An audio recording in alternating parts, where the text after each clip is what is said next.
Thank you, Mr. Chairman. Director Wray, I sent you a letter last week about the FBI's decision to try to obtain sensitive personal information related to concealed carry permits in the state of Missouri. I've got the letter right here. Have you read this?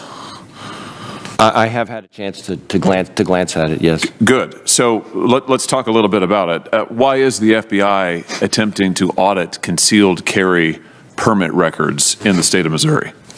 So I guess the first thing I would say is we will get you a longer, more detailed and specific response to your letter. I am generally familiar with the kind of audits that we're talking about, so I can give you a little information now, but we will follow up with you in writing to give you a more fulsome answer to your letter. The kinds of audits that we're talking about are routine audits that are conducted by our CJIS division, which also encompasses NICS, among other things. These are audits that we do not with agents. There are no agents out talking to people. They are routine audits of the system to make sure the system is being used properly, and they do that at the direction of an advisory policy board that is manned with not just FBI agents, frankly, not just federal law enforcement, but state and local law enforcement from all over the country.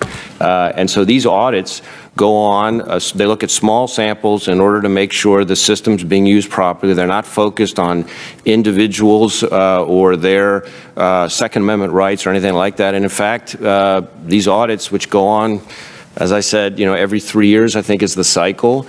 We had one in your home state in 2018, for example, and I think it was very uneventful, and I would expect this one to be as well. You're correct that there was one in 2018, and what the sheriffs of Missouri say in 2018 is that the FBI did not request concealed carry records.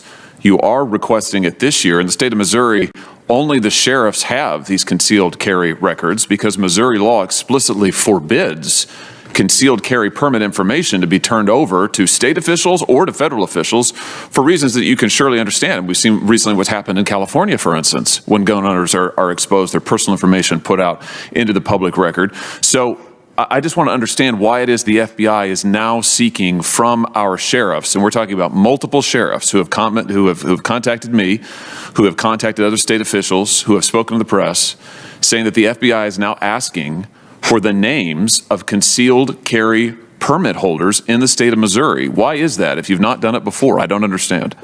Well, again, I'm going to have to look deeper into to give you a more fulsome answer to your question. My understanding, my limited understanding as we sit here right now, not having a chance to drill into it more deeply, but is that that under Missouri state law, checks for concealed carry permits are run using one of those systems that CJIS administers. So in order to be able to determine that the system is being used properly, consistent with the audit, consistent with the direction of the advisory policy board, I think that may explain the answer. But so, again, okay, let me follow up with you in more detail in writing. Okay, so you can confirm, though, it sounds like you're saying that indeed the FBI is asking for records, because you just said that would be the reason for requesting this information. I don't know that for a fact, but that's what I've heard that may be may explain the disconnect, but I'm not sure. Well, heard from whom? You say you've heard from your agents, or heard from whom? From people within our organization, yes. Okay. I'm trying to, in the middle of everything else, trying to unpack what exactly is going on with the dust up over this particular audit. Well, you say in the middle of everything else. You can understand, I hope, why this would be of significance to the people of Missouri.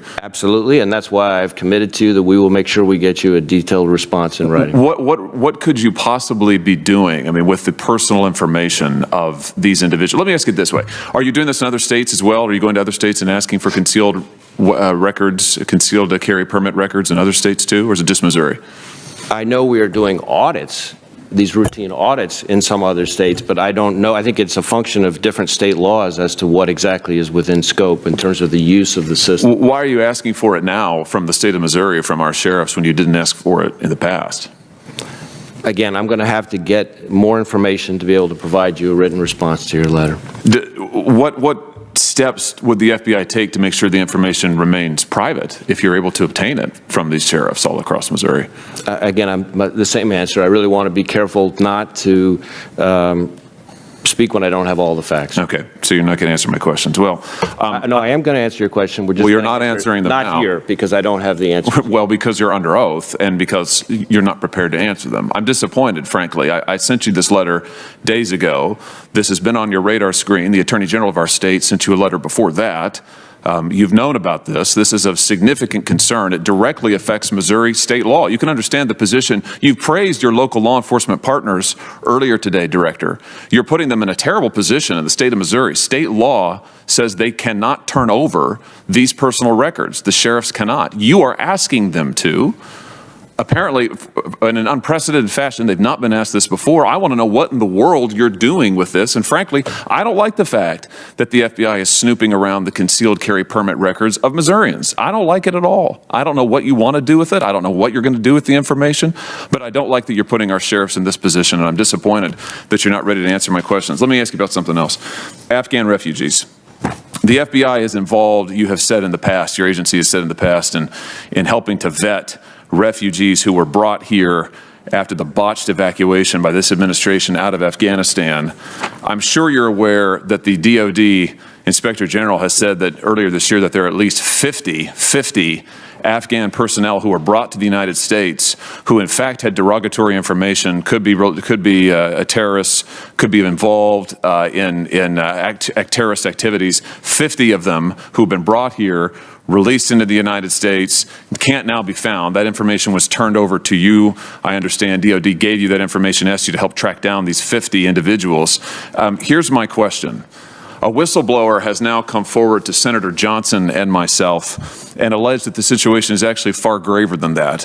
According to this whistleblower's allegations, there are 324 individuals who are evacuated from Afghanistan and allowed to enter the United States despite appearing on DOD's biometrically enabled watch list.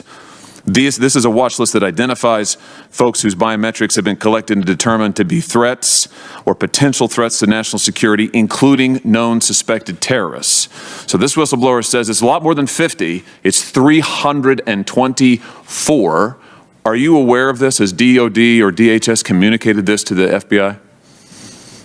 I don't know that I have the exact number. I know that there are a number of individuals through our Joint Terrorism Task Forces that we are actively trying to investigate as a result of the How many?